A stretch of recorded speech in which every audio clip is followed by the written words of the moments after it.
Joe Biden Jr., who's just here. Please welcome Joe.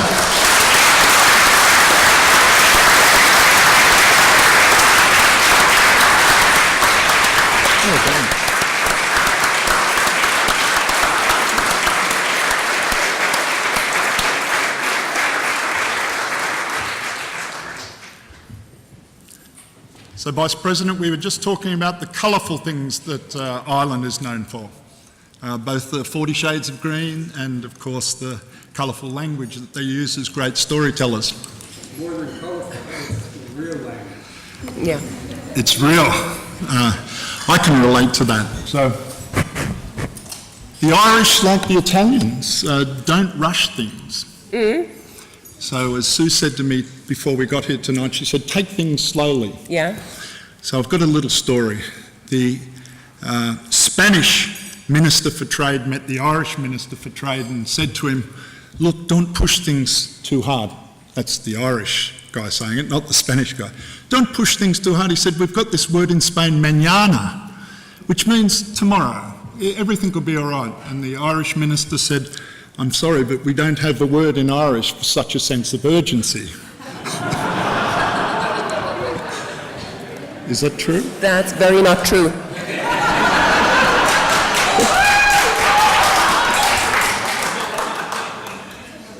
So the Irish never say top of the morning.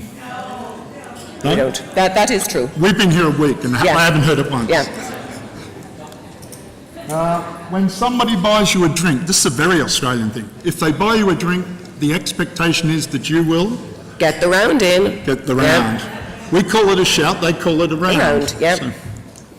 And finally, the weather is perfect here. There's no hurricanes, there's no twisters, no cyclones, there's no earthquakes, there's no poisonous snakes and spiders like in Australia. But the one thing you must bring with you is... Yeah, umbrellas are sometimes useful. Yeah.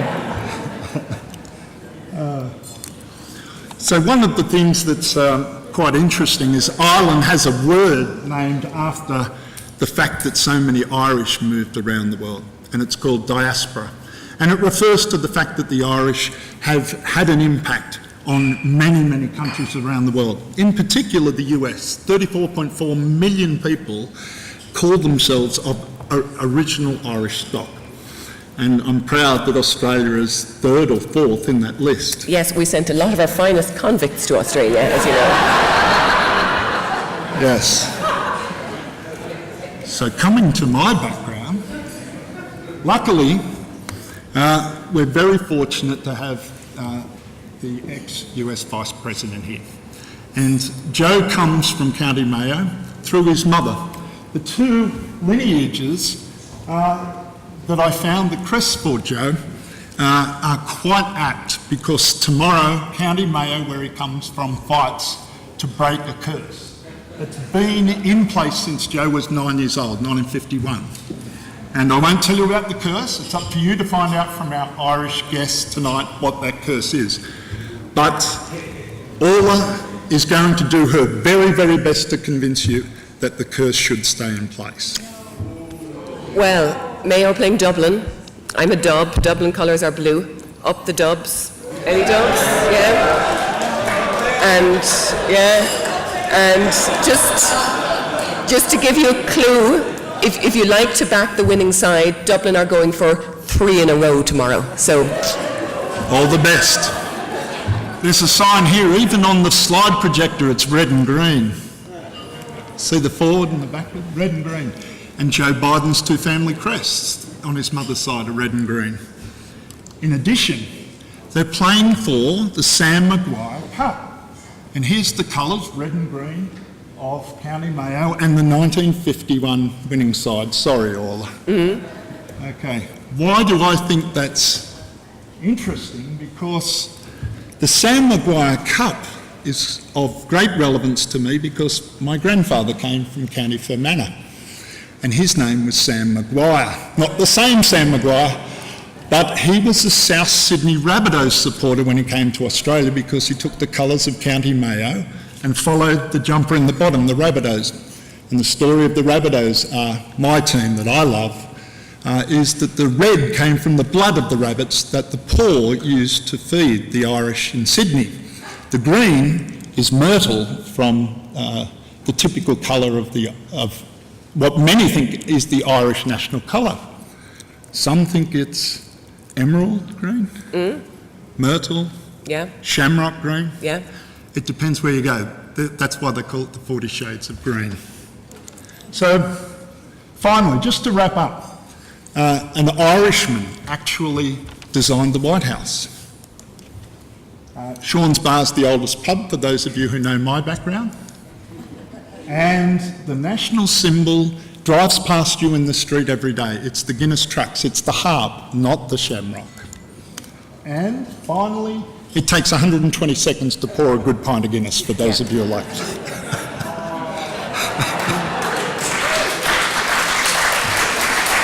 So like proteomics, it's a combination of art and science. And finally, there are 2 or 3 leprechauns left, I think. A couple in the room. Really? Yeah. Where? Yeah, I'll show you later. Okay. Yeah. Beautiful.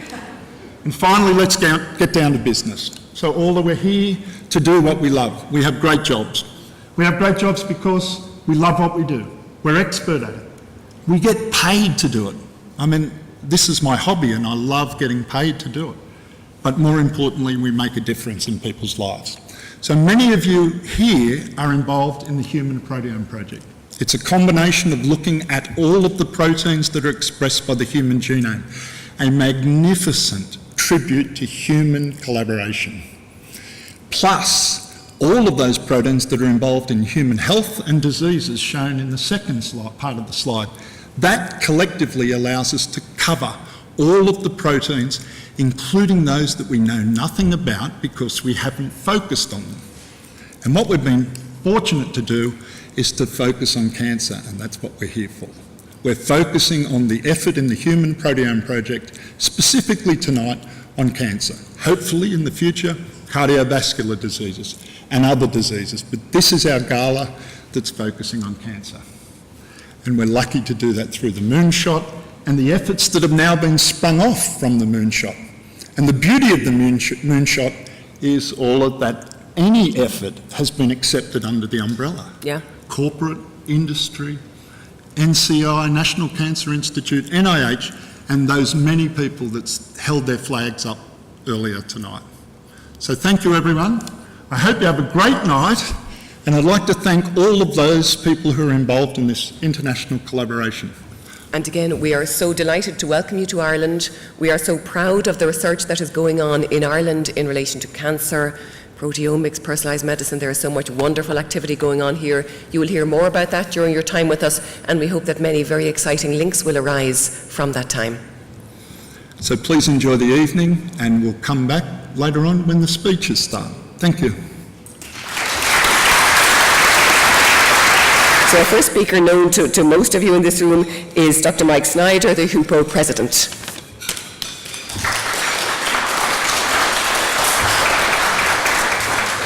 Okay, well, welcome everyone. There's never been a more exciting time in proteomics, I would argue. We can now profile thousands of proteins and their modifications.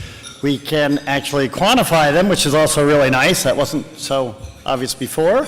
But I think most important, we can start out putting these technologies into the clinic. I think the other thing is, I think genomics has been great, but it really is just the start of what we need to do. We need to be making literally billions of measurements on people. I think people are realizing proteins are one of the most important things you should be measuring if you really want to understand human health and human disease. And I would argue it's one of many things. Many of you know I actually wear lots of sensors. I'm wearing 8 of them tonight. And I think we'll all be wearing that sort of thing in the future too. So I do think that the sum of data will be very, very powerful for managing human health and disease.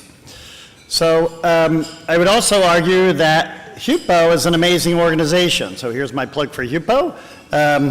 Basically, it's an organization, most of you know, founded in 2001. And its goal was really to bring together leaders from, and actually researchers, I would argue, from academia, industry, and government. And we have a lot of those folks in the room here. And the goal is to bring all these folks together to be able to accomplish things that no individual groups can do.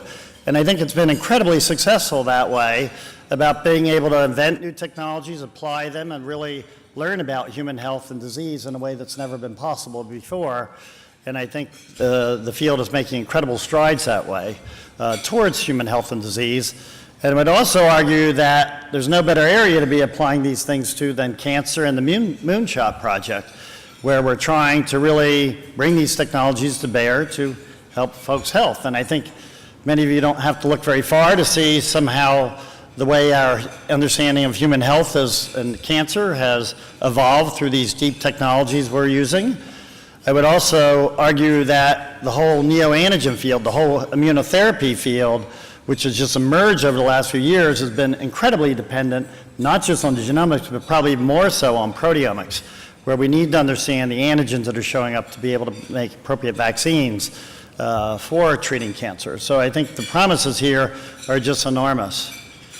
The last comment I'd like to make is that this event is very unique for HUPO. It's the first time we've done something like this, so I hope all of you will enjoy yourself immensely. And if it is so successful, we'll try and run it every year. I don't know how often we'll get Joe Biden back, but we're going to try and turn him into a proteomics groupie and get him back as often as possible. And I think it's a great occasion to bring all of us together and discuss science and try and accomplish things that have never been done before. So enjoy the evening.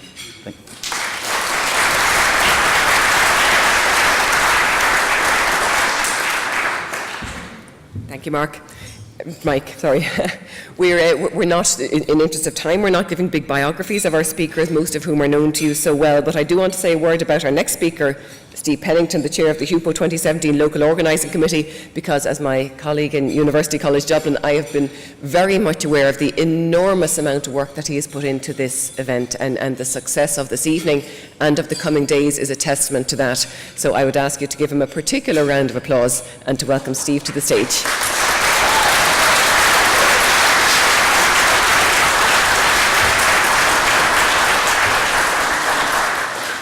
Thank you, Orla, and thank you, Mike, for introducing HUPO. I'm not as professional as our previous speakers, and I am going to need some notes, so bear with me.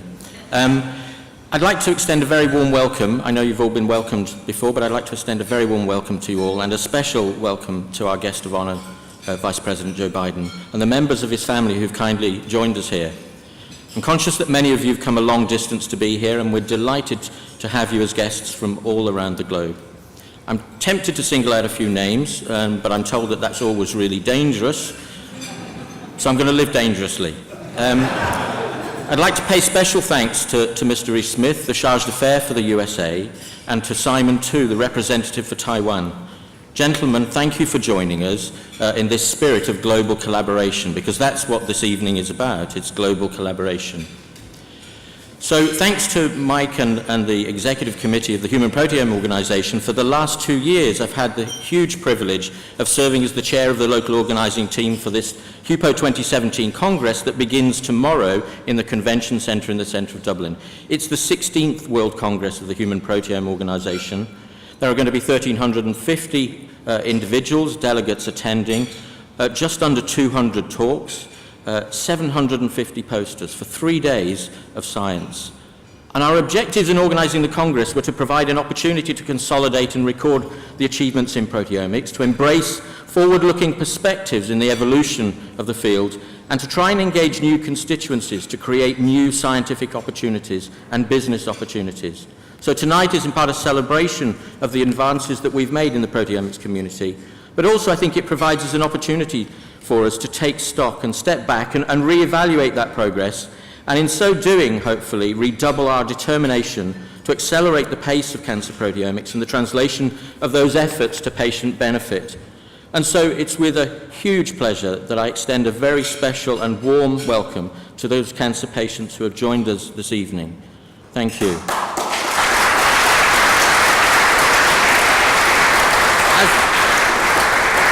As I look around the room, I'm struck by the stark reality that in some way cancer will affect us all, and of course we're all patients.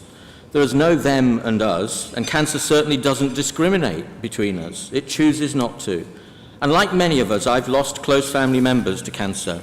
I vividly remember the day over 15 years ago that my uncle Walter told me he'd been diagnosed with prostate cancer. For over 14 years of those 15 years, he lived on active surveillance where his cancer was monitored. And he was remarkable, fit and healthy and positive, so fit in fact that he ran the lunchtime exercise classes at Volvo, where he was an accountant in Sweden. Last year he developed metastatic disease, and a few months ago I arranged to go to Sweden to see him. He was always so supportive and interested in our proteomics research, and some of that research has been done into prostate cancer. And so we both really looked forward to sharing another evening where we would talk late into the night about all sorts of things, but about proteomics. Unfortunately, he died a few days before I could arrive in Sweden. So I'm sure you can imagine that his wife was devastated, his 3 lovely daughters were heartbroken, but they were also somewhat relieved that I hadn't seen him in those last days, because in the last weeks of his life he was not his former self. He'd been tormented by the pain that he'd endured. In one way or another, cancer affects us all.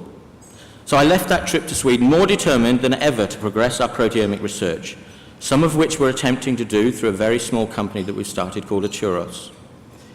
So the next 3 to 4 days of the HUPO Congress are going to provide an opportunity for the world leaders in proteomics, many of them assembled here tonight, to share their latest data and their findings. And through this research, I'm confident that one day we will find new and more effective biomarkers to help patients and their doctors make the really difficult decisions that they face, that we will find new and more effective treatments, and that ultimately we will cure the diverse cancers. I'm confident that we can and we will with your efforts. Thank you.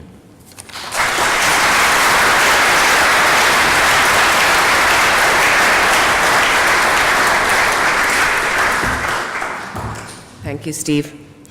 And the third of our 3 speakers in this particular set is Dr. Jerry Lee of the US National Cancer Institute and NIH. Jerry.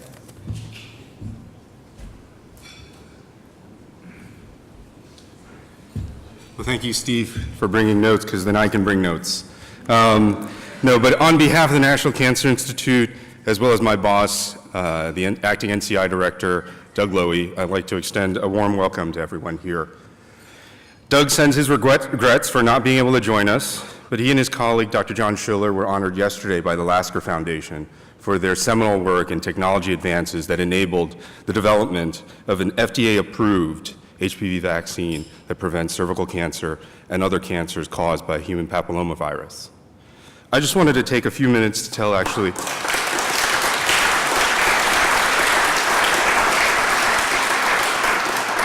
wait for pause, sorry. I just wanted to take a few minutes to tell you a story. It was February 18th, 2009, 7 p.m. at NCI. I was sitting at my desk trying to plan how we would expand a completed pilot in my center called the Cancer Genome Atlas, or TCGA for short. That's when I heard and saw a shadow at my door, a knock, and who was standing there but my former boss, Dr. Anna Barker. Now keep in mind, we had just spent the last 3 years proving that we could perform comprehensive genomic analysis on hundreds of tumors and cancer for 3 tumor types, GBM, lung, and ovarian. And we were just given $60 million by our NCI board to take that and expand that to 2,500 patients across 10 tumor types for the next 5 years. And I preface this by saying, those of you who have met Dr. Barker, you'll know she's a wonderful person to work for, but when she shows up, leaning on your door, arms crossed, that means she's got a wonderful but crazy idea. So she said, you heard that they signed the American Recovery Investment Act just yesterday, right? You think we could somehow use that to accelerate TCGA? What she meant to say was, we're going to use it to accelerate TCGA. Get it done, Jerry. So armed with an additional $100 million in RR funds, the next year and a half were an absolute blur for me as we planned, designed, and implemented a pipeline that allowed us to double our initial goal and successfully completed genomic analysis on more than 10,000 patients over 25 tumor types in the same planned 5 years. At that time, former Vice President Biden was just this ethereal being to me that had to sign off on my weekly blue sheets. and that's a term just for the US folks, so that our contracts and grants for TCGA could be awarded. I'll admit that there are many late nights where I said not so nice things about those blue sheets and not so nice things about ARA. I just never thought I'd ever meet Vice President Biden. But of course, that would change on March 28th, 2016. This time it was around 10 a.m. I was in my office again, planning with a colleague the expansion of yet another pilot program in my center, the Clinical Proteomics Tumor Analysis Consortium, or CPTAC for short. I heard another knock on my office door.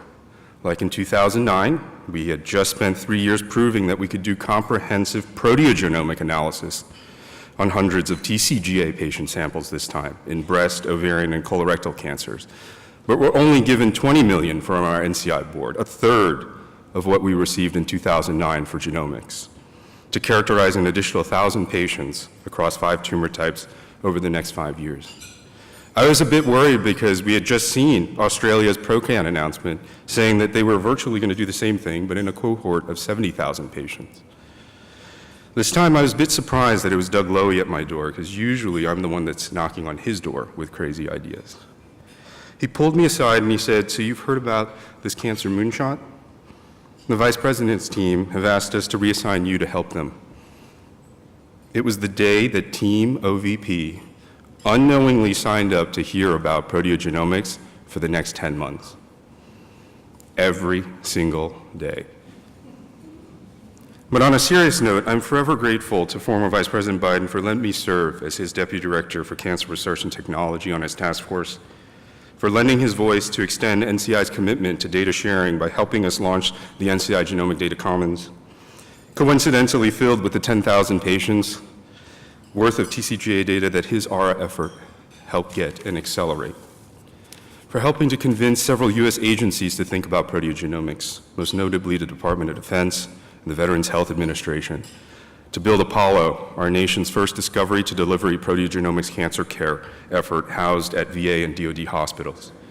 Henry and I were just at Apollo's third retreat last Friday, where we saw data sets generated since January 20th, 2017, using methods pioneered by Henry and his CPTAC program on tumor samples from more than 200 service members that would not have gotten that otherwise, representing various ethnicities and a majority of them female. For lending his decades of foreign policy experience to reach out and solidify these proteogenomics MOUs with several countries. The International Cancer Proteogenome Consortium, self-assembled here after January 20th, and are meeting at HUPO for the second time this year. It is a great example of how his vision for the cancer moonshot, where collaborations and partnerships across sectors and international boundaries are essential to accelerate progress. We at the NCI, and certainly myself, cannot do this alone. In closing, Doug wanted me to share 2 things with you, Mr. Vice President. One, that funds from the 21st Century Cures Act are supporting 7 out of the 10 Blue Ribbon Panel recommendations, with all 10 to be supported next year. And thanks to the Beau Biden Cancer Moonshot dollars, combined with support from the Bill and Melinda Gates Foundation, we're happy to announce that NCI has launched a new international HPV vaccine trial. The trial can lead to eradication of HPV-associated cancer as a worldwide public health problem if it can show truly that a single dose of the vaccine can produce long-term protection against HPV. Mr. Vice President, as my token of thanks to you, I'm happy to announce 2 things. Just yesterday, my center awarded the very first NCI Proteomic Data Commons that will eventually host the data sets generated by CPTAC, Apollo, and ICPC. And it will be sharing data on the same principles as you saw the Genomic Data Commons do. And last but certainly not least, we put together a special video that launches tonight to help translate proteogenomics for the public. Or as you used to say to me, speak English, Doc.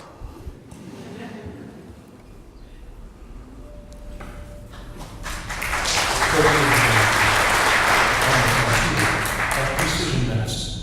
The fields that we currently consider next generation molecular medicine, including genomics, proteomics, mRNAomics, microbiomics, and epigenomics all share the same foundation. That foundation rests in omics,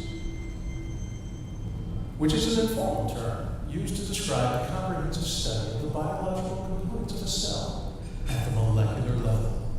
Take genomics, for example. Genomics is a comprehensive study of the complete set of genes, DNA, in an organism, which we refer to as the genome. Analyzing the genome of a patient's cancer can reveal information about how to best detect, diagnose, and treat the patient. For example, a patient's cancer may have a DNA mutation that makes it especially sensitive to a drug. Although studying a patient's DNA can provide a lot of information, it doesn't give us the whole picture. The reason is that in addition to DNA, there are many other molecules that contribute to cancer biology, such as proteins. Proteomics is the comprehensive study of the complete set of proteins in an organism, which we refer to as the proteome. Proteins are built from DNA. You might say that DNA is the blueprint for life, and proteins are the tools that make living systems work. They play a major role in the daily functions of both healthy cells and cancer cells. Analyzing a patient's cancer proteome can also provide information about how to best diagnose and treat the patient. This is because proteins carry out almost all of the functions within our cells. If a protein is altered, a cell can begin to multiply uncontrollably, potentially leading to cancer. This is why almost every clinical cancer treatment targets a protein. Understanding how proteins influence cancer biology is critical to developing better diagnosis and treatment strategies, as they can add clarity to how a patient will respond to a particular treatment.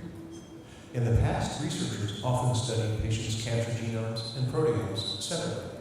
But in 2016, research teams combined a comprehensive analysis of patients' cancer genomes and proteomes. This integrated approach of proteomics and genomics is called proteogenomics. These studies show that separately, genomics and proteomics provide a partial picture of cancer biology, but studying them together produced a more complete, unified picture. Researchers are hopeful that proteogenomics may improve our ability to prevent, diagnose, and treat cancer at the molecular level. Proteogenomics research on the frontier of precision medicine. U.S. Department of Health and Human Services. National Institute.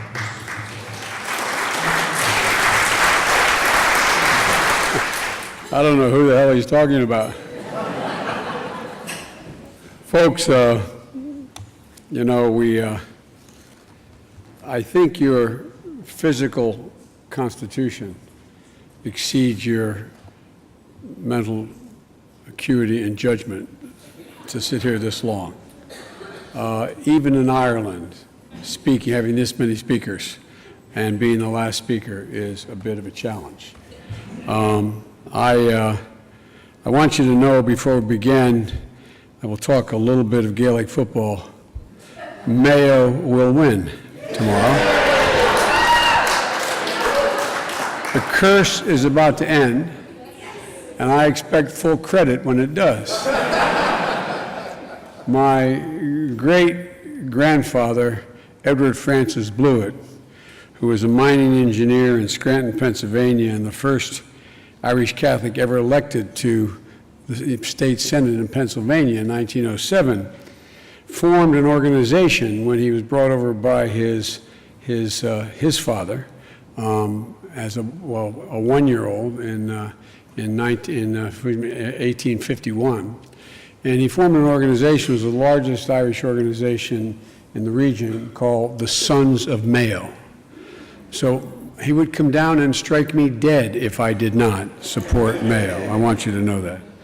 Secondly, I suffer from a similar problem as our last speaker, and that is that we have a thing called the Gridiron Dinner every year in Washington. It's a brutal, brutal dinner where about 600 press people show up, and they roast the president and or the vice president, whoever the speaker is that year, and we are supposed to stand up and be funny. And one of the best lines that the president ever used at the dinner was, "My name is Barack Obama. I'm learning to speak without a teleprompter. Vice President Biden's learning to speak with one." And my response was, "That's the Irish of it. That's the." I always am kidded by my colleagues for the last number of years in the United States Senate and as Vice President because I'm always quoting Irish poets. They think I always quote Irish poets because I'm Irish. I don't do that for that reason. I quote them simply because they're the best poets in the world. And one of my favorite, particularly modern Irish poets, was Seamus Heaney, and who just passed away not long ago. And he wrote a poem called The Cure at Troy. And in that poem, there's a stanza that has, my nephew is with me and my brother Jimmy is with me. They've heard me say this 1,000 times.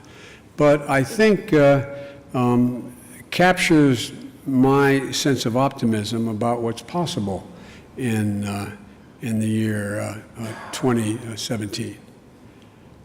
Your children are going to see more change in science and technology in the next 10 years than have been seen in the last 50 years.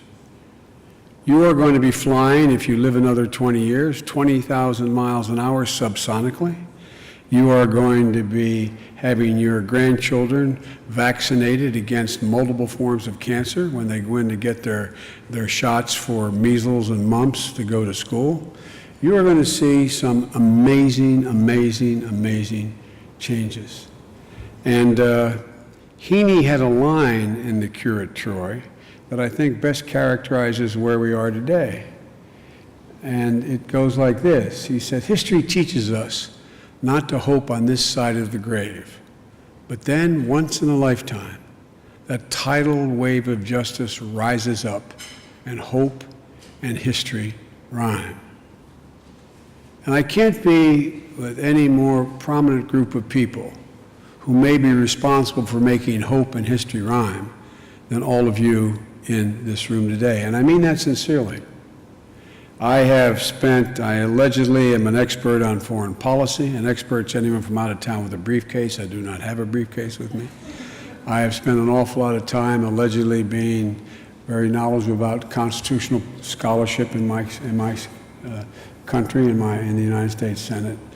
But I find I'm in awe of the intellectual capacity and the dedication of the people in this room and the literally thousands of researchers and oncologists we talked about, just speaking to 9,000 of them in Washington. Such an incredible, incredible group of people. And I think that we have reached an inflection point that I don't even think all of you fully appreciate is within your capacity.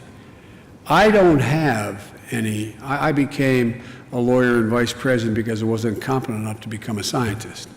But all kidding aside, I find that there is, I didn't realize until, and this is not about my son. Everybody in this room raise their hand if they had a loved one or someone close to them that's suffered from a cancer diagnosis. Raise your hand. You are representative of the world. We all know the most dreaded language a patient can hear is, "You have cancer." It strikes more fear into the hearts of people than anything else that can be said to them, even diseases that are more certain to cause them to die. And one of the things that I found when my son was diagnosed with stage 4 glioblastoma, the brain, you all know there's less than a 1% shot of living. He knew it, we knew it. We had no illusions about it. We also know that, as my mother would say, as long as you're alive, you have an obligation to strive, and you're not dead until you've seen the face of God. And so we continued to hope that science would outrun his disease.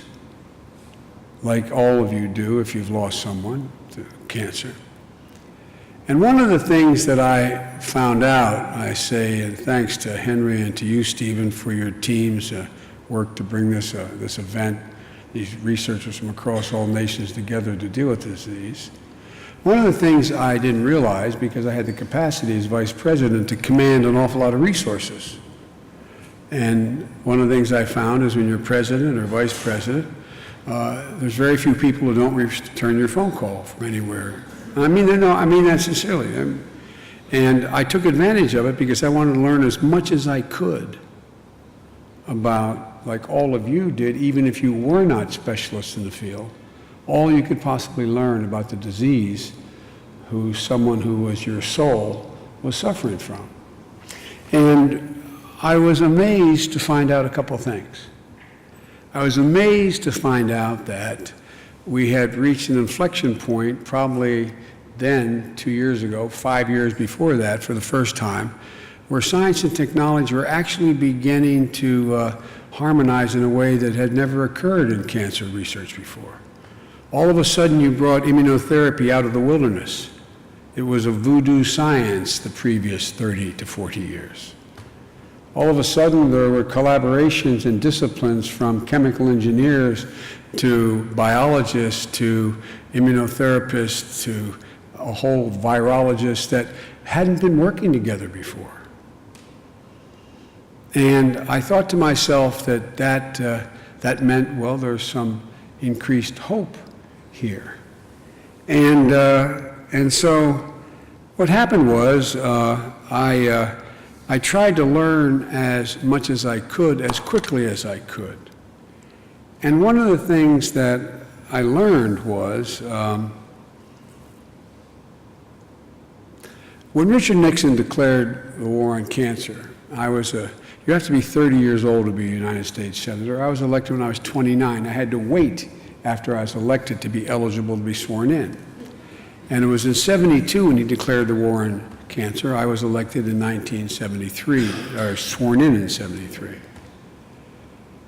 And he was earnest as he could have been. But he had no army to conduct that war. He had no technology available of any consequence. As one of my friends, I will not mention his name because I haven't gotten permission, one of the leaders in the world, every one of you know if I mention his name in your community. He said, Joe, 20 years from now, they're going to look back on us as having been barbaric the way we treat cancer. 3 methods in the last 100 years. Find the tumor of cancer, excise it, doing many times necessarily considerable damage to the rest of the body, excising it. Once you excise it, bombard it with radiation, killing an awful lot of very healthy parts of your body and damaging your immune system. And then high doses of poison in your system called chemotherapy. It's the only thing we know, only thing we have known. And it's been necessary. But he said when we look back on this, when our great-grandchildren look back and we wonder what we were doing, it's because we didn't have the tools. You didn't have the tools. There wasn't the accumulation of information. And so a model was set up by Richard Nixon, a model to deal with the crisis of the day.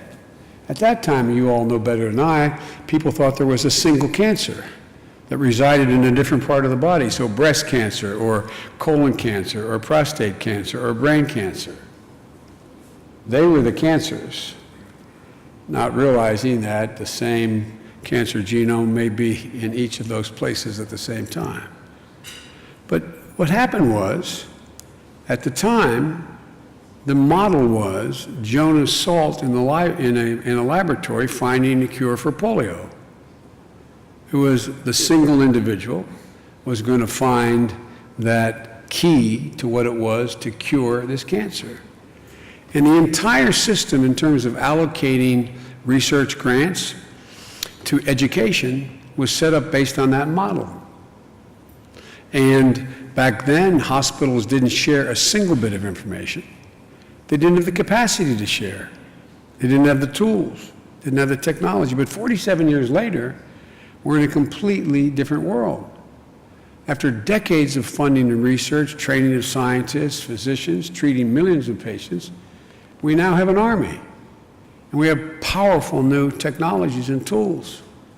And so with the Cancer Moonshot, when I went out to announce with Barack in the Rose Garden that I wasn't going to be running for president, because during that period I had planned on running, but when my son was again diagnosed with a death sentence, he was a very, very brave young man, like many of your patients. He was a decorated war hero in Iraq. He was the most popular politician in my state. And everything with him was about duty, but he'd say, "Dad, look at me, look at me. When they ask you about me, smile, Dad, smile. I don't want anybody feeling sorry for me. I don't want anybody knowing. Promise me, Dad. They know I have cancer, but promise me." And so I couldn't tell people when I really knew much earlier after he's diagnosed that I wasn't going to run for president. I couldn't say that because everyone would have known the reason I wasn't running, because I had been planning to, was my son. When I finally made the decision after he passed away to make the formal announcement that I wasn't running, I walked out into the Rose Garden and I said, and it was spontaneous, I had no prepared text. I had a fair amount of support and I wanted to let people know why I wasn't. I owed it to them. And the president stood with me, and I said it was a throwaway line because I knew the press would ask me if I had any regrets. I said, I have one regret, that I would not be the president who gets to preside over the end of cancer as we know it over the next 8 years.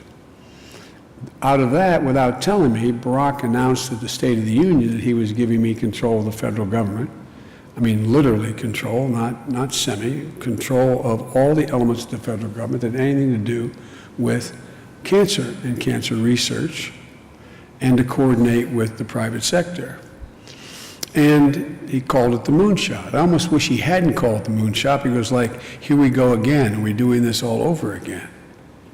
And I learned early on, I traveled the world, literally the world, and I traveled all over the United States with every major cancer hospital in the United States. I went down to Brisbane to the new facility. I've been in almost every major cancer facility in the world.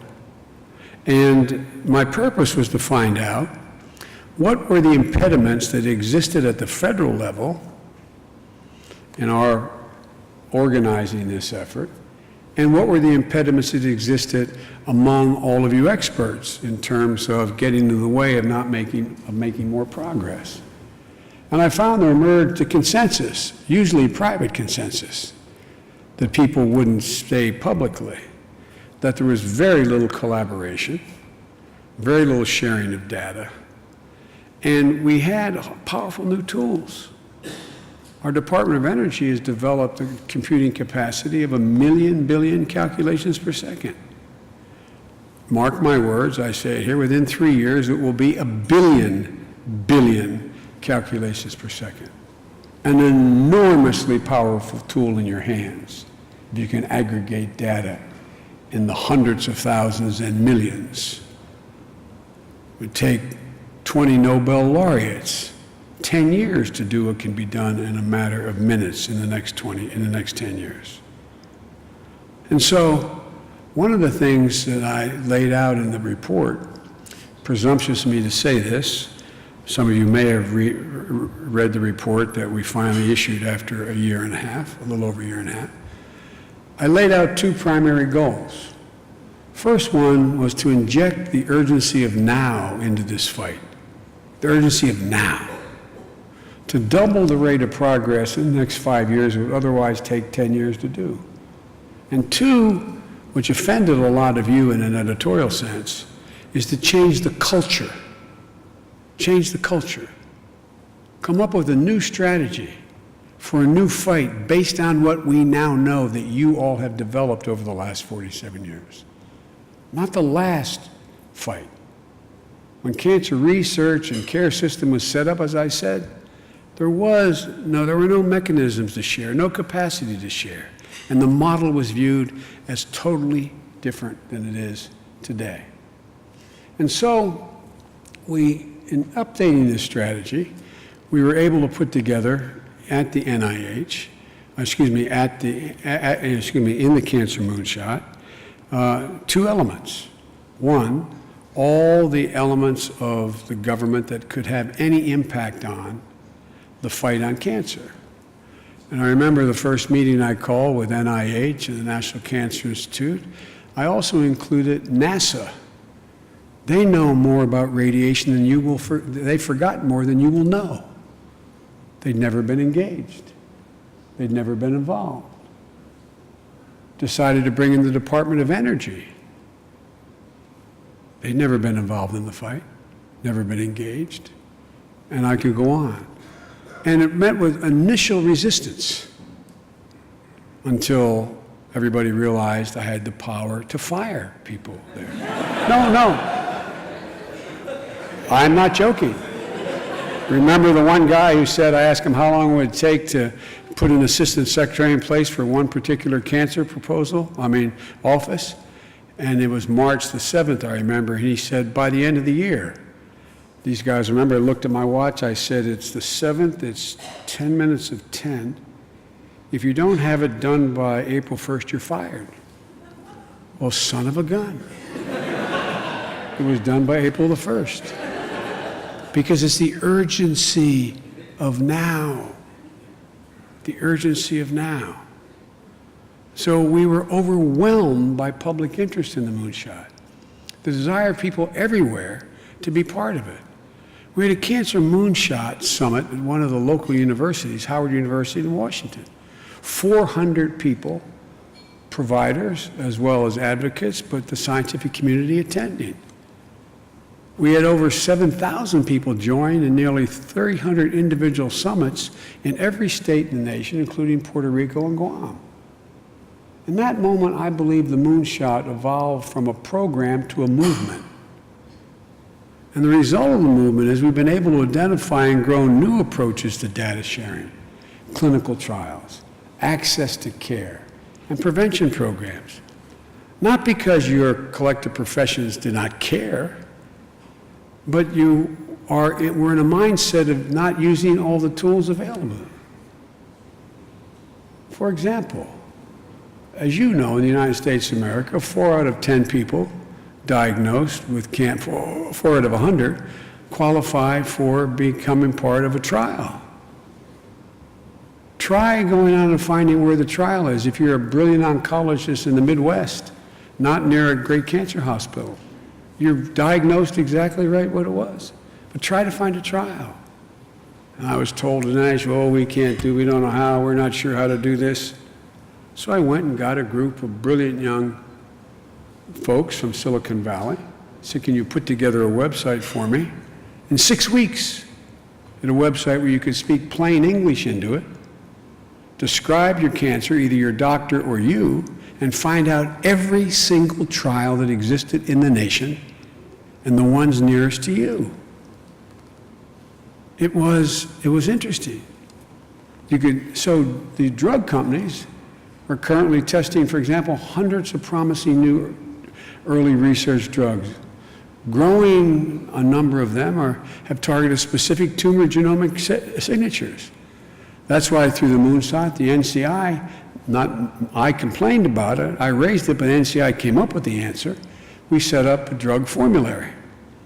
Drug formulary, each company puts their compound on the table. About 220, I think, roughly, is the number, on the table that they're trying to get FDA approval for. And we started with just a few, and now we have dozens of companies participating, where they allow any researcher in the world to come and use their drugs in multiple combinations, as was mentioned. HIV, AIDS. It wasn't a single drug. It was multiple drugs that put it in the place it is now. I know nothing about it, but you experts tell me there is real promise in the use of multiple drugs. So here's how it works.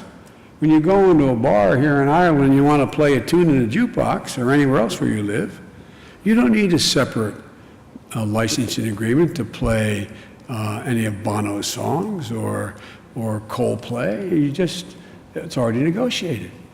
Well, the formulary, NCI has already worked out the details of all the compounds, intellectual property,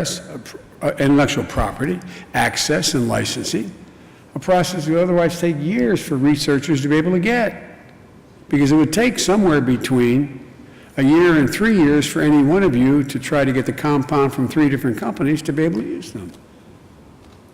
It's not, I know nothing about cancer, but I know how to organize.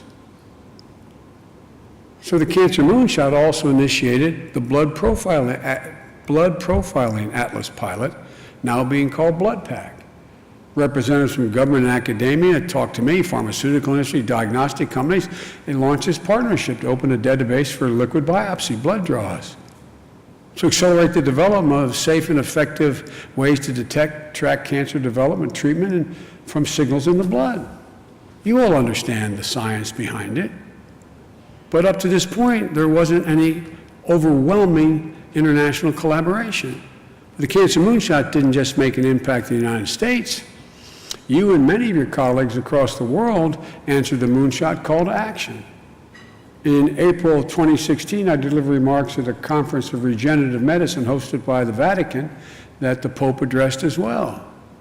There I laid out the following guideposts that I thought international collaboration required to the Moonshot, because already every country, because most of my responsibility as a vice president was the president gave me authority on foreign policy because he couldn't meet with every world leader, so he gave me sections of the world that everybody knew when I spoke, not about me. They knew I spoke for the president. There was no, as my mother would say, nothing missed between the lip and the cup.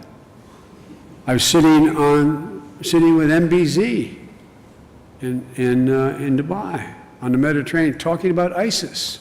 He has his whole national security team with him, mine with me. And he starts off by saying, before we begin, can we talk about cancer, Mr. Vice President? Same in Jordan, same in Israel, same in Korea, same discussion in Japan. We brought together the Nuclear Non-Proliferation Group, 50 heads of state, into the White House in a yearly meeting, sat around a table that was rectangular tables put together. The room is about as big as this room. And there's a fireplace there and a major opening. You've seen it 1,000 times in CNN. The red carpet going into this magnificent room. The president sitting in the middle of the room in front of the fireplace and me with my back across from him to that great hall. And he literally, not a joke, starts off and says to the 50 heads of state that were there, I know, quote, I know you all want to talk to Joe about cancer. Not a joke. But let's talk about nuclear non-proliferation first. Evidence of how this has begun to move, where people are beginning to think maybe hope and history, maybe, just maybe. And so, the moon, as I spoke to the Regenerative Medicine Conference sponsored by the Vatican with a number of the world leaders sitting there, I said the moonshot is a focus on, first, prevention, access, affordability around the world, not just in the United States. Two, an international response to cancer should reflect the same urgency that we bring to dealing with infectious diseases. Cancer is a constant emergency, on the path to take more than 10 million lives a year. The United States, not the World Health Organization, organized the effort from the U.S. Army to deal with Ebola, to keep it from being a gigantic problem. We all necessarily focus on the potential pandemics. We have a pandemic right now. It's called cancer. Thirdly, we have to support standardization of data and biorepositories. As a lawyer and as a vice president, I did it because I wasn't capable of doing anything else. I was amazed how little discipline you all have as a profession. Not a joke. Not a joke. If you want to talk about the genome, there's standard language. standard. There is no standard way to communicate worldwide or even within the United States of America that exists now. Electronic record keeping, which we spent $30 billion, Barack and I, on, ended up producing 6 companies and 6 silos and $5 billion apiece. Doesn't communicate with one another. No way to transfer data. All of you tell me, in the editorial sense, that access to biopsy, lifestyles, genomes is important to be able to aggregate and determine, yet there's no standard procedure to how to deal with the biopsies that are laid on a table for 2 weeks and no longer are useful. Thirdly, was to increase government investment in cancer research and capitalize on this moment, this inflection point. And fourthly, one that you respond to in an overwhelming fashion, began increasing data sharing among researchers, institutions, foundations, and nations. And throughout 2016, we had interest from many countries around the world. And together we've made real progress. One, we launched the National Cancer Institute of Genomic Data Commons at the University of Chicago to bring together sequencing data and related patient information at the Cancer Genome Atlas. Well, that was 14,000 individuals, their data. Well, because of your commitment and of your institutions, that database continues to grow. It's now 30,000. There's no reason it shouldn't be 1 million. The United States has signed memorandums of understanding with Australia, Canada, China, Germany, Japan, Republic of Korea, Switzerland, the American Institute of Taiwan, to share protogenomic data to advance research to find new answers for patients around the globe. The way I explain protogenomics to people, and I'm no expert, but genes are like the total roster of football players on a team. There's 40 people. The proteins are the 11 American football players that go out on the field. People understand it. You don't have to talk down to people to make it clear with a consequence. These international agreements represented in this room add tens of thousands more patients, not only to Genomic Data Commons, but to these new protomic, anyway, you get it, sharing commons that are and also imaging repositories. This is pretty remarkable. You know, I've spoken from the beginning of the moonshot about the silos that existed between research and institutions. All these silos, because of you jumping on now, are beginning to tumble. We're beginning to show more collaboration. You're committed to getting the most scientific and specific picture of what's happening in cancer cells by looking not only at the gene, but the proteins at work in those cells. To date, 21 institutions spanning 11 countries have come together to share cancer-associated clinical research data, genetic and other molecular information, targeted tests, medical imaging for the use by cancer researchers and physicians around the world. That was all we'd be useful even 50 years ago, but to analyze it was virtually impossible. But like I said, can now do 1 million, billion calculations per second. What a wasting asset that sits out there for the research you are doing. And I hear as of today you've grown by an additional member. Korea University, the Republic of Korea, just officially approved become a member of the ICPC. The University College of Dublin has also committed to becoming a member of the ICPC and is going to do this, as I think, with the support of the Cancer Society here, further expanding Dublin's cutting-edge cancer research and the existing links around the world. And the important thing is that all this data contributed through these partnerships is available and accessible by any researcher anywhere in the world.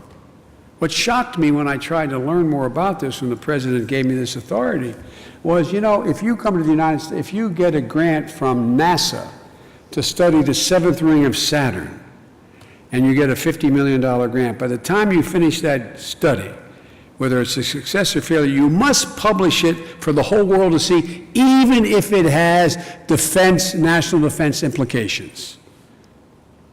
But I found out the same situation lists for grants given by NIH for cancer research.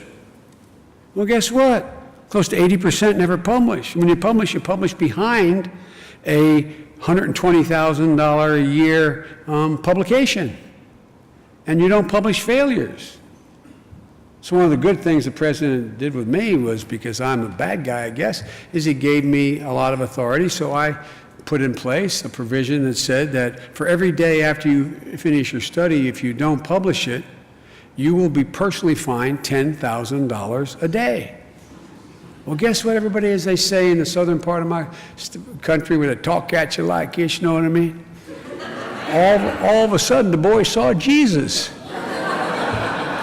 An epiphany, as we Catholics say, there was an epiphany. An epiphany. Because failure can be as important to you in deciding what's working and not as success.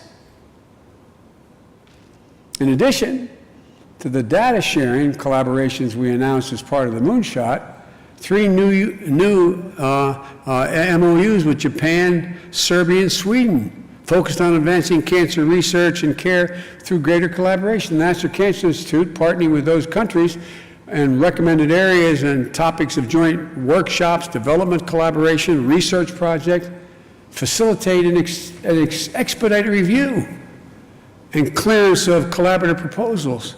And they foster joint activities to advance more research.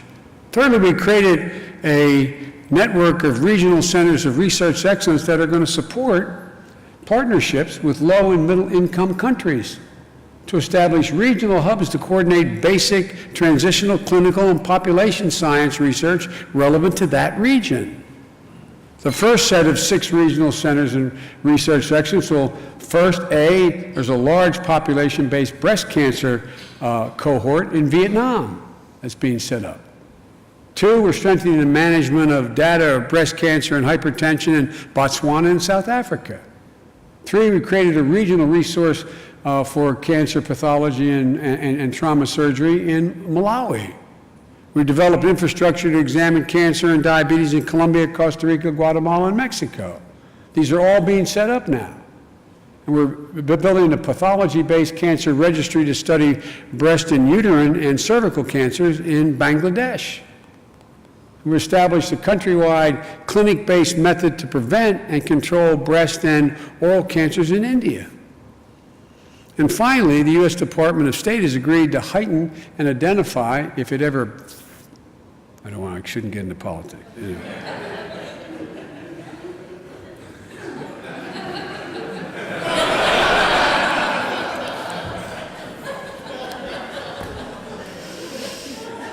To identify potential opportunities in creating cooperation, because there are over 70 bilateral science and technology engagements and agreements the State Department already has. We've got to let the Secretary of State know that. Because of your commitment to collaboration, there's a renewed momentum, and with that, a renewed hope. But on all these fronts, you know better than I do. We're just getting started. We're just getting started. You've made significant progress on building on the work of many who have been at this for decades. But we're far from winning the battle. We started as an office in the White House, the Cancer Moonshot, and it became a call to action for our nation, for our country. And the American public has responded overwhelmingly. But it's also become a movement not only across the United States, but around the world. There's an incredible amount of momentum. And with your help, we can build on it. So in June, with the input from and at the urging of several dozen experts, including Eric Lander at MIT, Elizabeth Jaffe at Johns Hopkins, several experts that my first conversation at Davos, Nobel laureate and president of Salk Institute, Elizabeth Blackburn, and 2 other Nobel laureates, David Agus from the University of Southern California, and every major cancer institute in the country. When the next administration did not pick up the moonshot, they asked me whether or not could they start an organization called the Biden Cancer Initiative, focused on basically the same principles, changing the way we do business in research and development, and in providing cancer care by breaking down silos and increasing collaboration. We're going to raise and have staff about $30 to $50 million, but it's not to give research grants. It's to continue to make public in all your countries, as well as ours, the nature of the work that's going on. And one of the things I found is that I have no talent in terms of expertise in this. But there's 2 things I'm good at. I can convene, and people tend to show up. No, I'm not being facetious. And 2, I can shame. Not a joke. Not a joke. For example, I was the keynote speaker at Davos on the fourth Industrial Revolution, but when I got named to run the Cancer Moonshot, Klaus asked me whether I'd do a roundtable, and I put together Blackburn, all those people, a lot of those people I just mentioned, including 3 Nobel laureates. There are 88 heads of state there, 2,800 CEOs. In the room were roughly, probably 12 to 15 heads of state, and somewhere around 300 CEOs. We put on this roundtable. And part of it, to give you an illustration, was there were 4 really brilliant, notable people who, out of the 12 in the roundtable, were setting up each spending roughly, you may remember this, each spending roughly $250 million to set up repositories to be able to aggregate all this data. And all 4 spoke, and they're all doing the same thing. So I asked them to come to, would they meet with me back in Washington, privately. I didn't even have the staff with me, and I'll not name them now either. And they sat with me in this conference room of the Vice President's office, and they sat there, and they each laid out what their plan was. And after about 30 minutes of them talking, I looked across and I said, well, it seems to me you're all doing the exact same thing. And here was the body language. I'm not exaggerating. My word is abiding.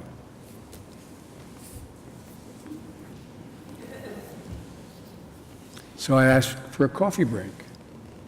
Just me and these 4 people. Spending $1 billion to do the exact same thing, on the grounds of selling me that the more data you can aggregate, the more potential breakthrough is there. And they saddle up to me one at a time, drinking coffee, and say, look, Mr. Vice President, please keep this going. Keep the pressure on. Because if I am, I'm going to keep the pressure on. Well, the good news is not because of me. 2 of them are now doing it together, and the possibility all 4 shortly.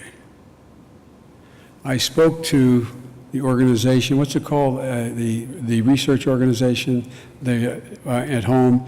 There's about 12. AACR. The first year I spoke 2 years ago, I was making a similar case about the need to share data. I was labeled by the New England Medical Journal editor as promoting data parasites. But there were 9,000 young researchers, not all young, but researchers in New Orleans. And as I spoke, they were in clusters standing up and cheering. The leadership sat in the front row like, this year, I got introduced, you were there, as if I was the second coming. Am I joking? Biden has done more for, well, it's, Biden hasn't done a thing except try to ask questions after listening a long time as to what the impediments you're facing are, ask questions, well, would this work? Would that work? Would it help you accommodate? Give you a last example. You know, you can have your cancer genome sequenced for about $1,000 now, instead of 200 and some thousand some time ago. We have the largest hospital in the world in the United States, the VA hospital. A lot of vets coming home. And by the way, one of the things, if you read Burn Pits, without my knowing, did an entire chapter on my son, because we would burn all this toxic material in large numbers, and we have more young men coming home, and women, from serving in Iraq and Afghanistan with brain cancer than we've ever had. Which I haven't even talked about the environment. I'm not going to do that with you now. I haven't even talked about the prevention capabilities that exist out there. But think about it. At the very time we're walking away from climate change and the environment and lessening regulations on the environment, tell me that doesn't have a lot to do with the cancer incidences around the world? I mean, what are we doing? But that's a different subject. Back to this initiative. So the Biden Cancer Initiative is not my idea. It's the idea of 4 Nobel laureates and the heads of 17 major cancer centers in the United States. And they went out and hired McKinsey and Company to put together this organizational structure to try to maintain what I'm begging you to do, the urgency of now, and a continued change in the culture. Like I said, I've never met more dedicated, I'm not being solicitous, dedicated, honorable, brilliant people than all of you. I really haven't anywhere in the world. But the culture has to continue to change. Those of you who are clinicians, and I've spoken too long, I have another bunch of the speech it's not worth boring you with. But one of the things that I think clinicians understand better than researchers, they're no better or worse, but what they understand better is the urgency of now. Those of you who are clinicians, or those of you who have had someone you love and adore dying of cancer, how many times have you heard,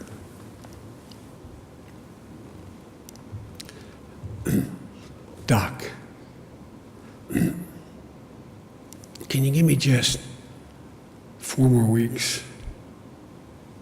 I know I'm not going to live, so I can see my son graduate. Doc, she's my firstborn.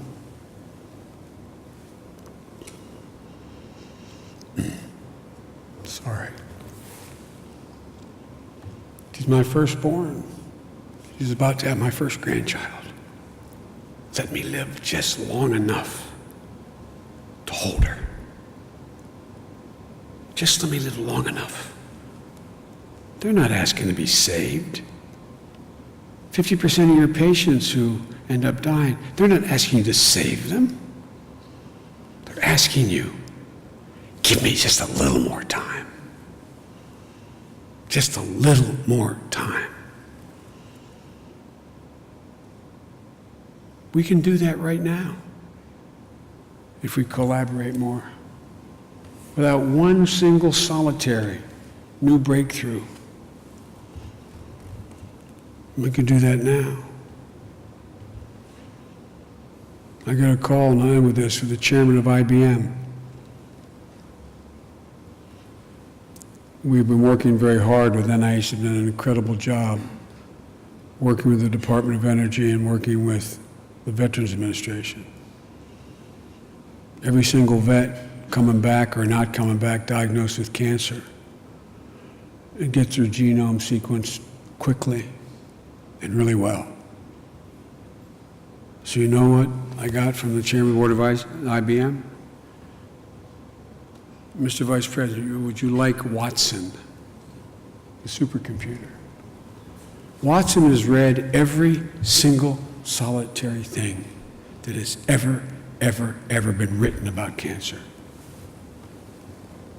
The genome comes back, it drops in one of those 204 categories of cancer, and immediately pops up within a matter of less than an hour every single therapy that has ever been used on that particular kind of cancer. And you know as well as I do, starting off with the cancer therapy that has the best chance fundamentally increases the prospect of longevity.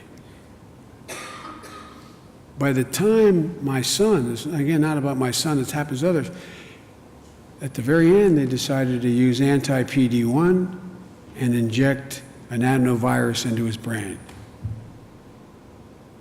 But because of the radiation and because of the chemo, which was rational to do, his immune system was damaged, fundamentally compromised. So its prospect of working was de minimis. The docs were giddy at first with the prospect that it was just eating away at the tumor, but it never stopped. You all know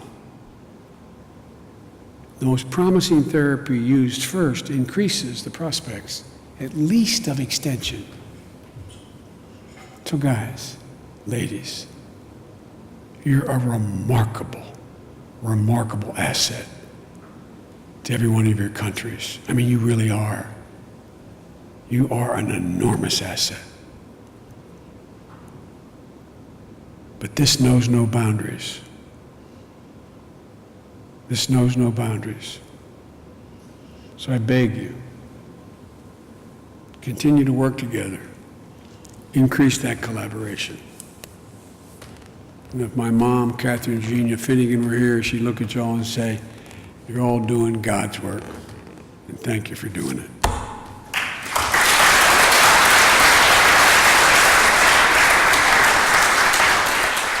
Ladies and gentlemen, if I may, I just interrupt. My friend Henry controls the crowd beautifully.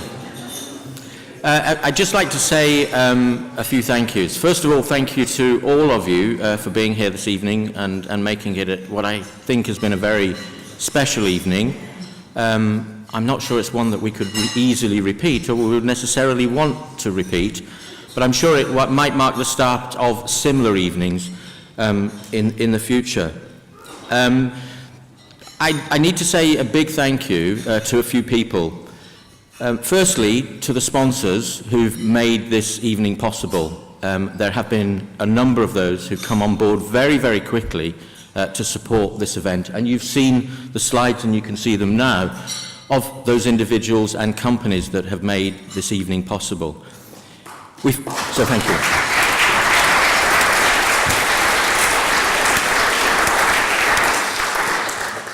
Without them, it couldn't have happened. But also when we found out that we would have the honour of Vice President Joseph Biden with us this evening, there was a really big decision to be made, because clearly a venue like this isn't inexpensive. The presence of Vice President Biden, whilst he doesn't charge for his speaking expenses, clearly it takes resources to bring a man of that stature to the country. And so Henry and I put it to the HUPO, the Human Proteome Organization's Executive Council, that we might have the liberty to spend a little bit of the Congress budget, or possibly even all of the Congress budget profit, on this evening, on the understanding that we would attempt to return the money to them by getting sponsorship. And I think I would just like to acknowledge the bravery and the courage that they had, and the faith they had that we could do this by allowing us to do that. Now, it has to be said that we have raised some money, but we haven't quite raised enough to pay them back fully. They were prepared for that, and I think that's extremely gracious of the HUPO as an organisation to have invested in this event. But we have, as you know, put out a request that if anybody feels that they are able or would like to support the event by providing a small amount of sponsorship, then we'd welcome that. There's really no obligation to do that, and we certainly didn't want people to think that they were here because that they could buy a ticket to be here. They're here because, as an assembled group, I think we've got a great diversity of individuals, from patients to researchers to those individuals who are going to HUPO, members of government, state officials, research agencies. And it's for that reason, that diversity, that we wanted people to be here. So I'd like to thank the HUPO Executive Council for their bravery in making that decision. Of course, once the decision was made, it was a small team of people then that had to work together to try and put the event on at breakneck speed. And there were a small group of people who worked tirelessly. We've heard about calls through the night and day, and of course, when you work internationally, one of the downsides is that everybody's got different nights and days. And so we did work very hard. I'm not going to mention that small team. They know who they are, that provided the support to help me put this event on. I say me, it was us put this event on. So I'd like to thank them. Of course, it couldn't have happened on the ground if it wasn't for the people on the ground. And I'd particularly like to thank Columba. Many of you will have seen her this evening, who in the last few weeks has worked really hard to put this on. And I think you'll all agree it's been a magnificent staging of this event. So thank you, Columba. Thank you.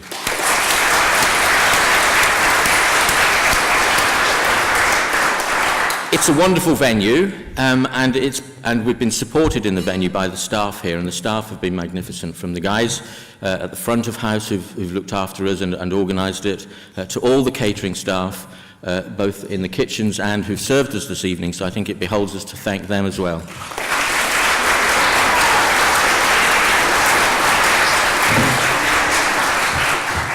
You've had a lot of speeches this evening, and I don't intend to make this one particularly long, but I just wanted to say a few things because I'd anticipated that I would find the words of Joseph Biden inspiring, and I've already told you about my trip to Sweden that really sort of triggered a re-inspiration and re-motivated me.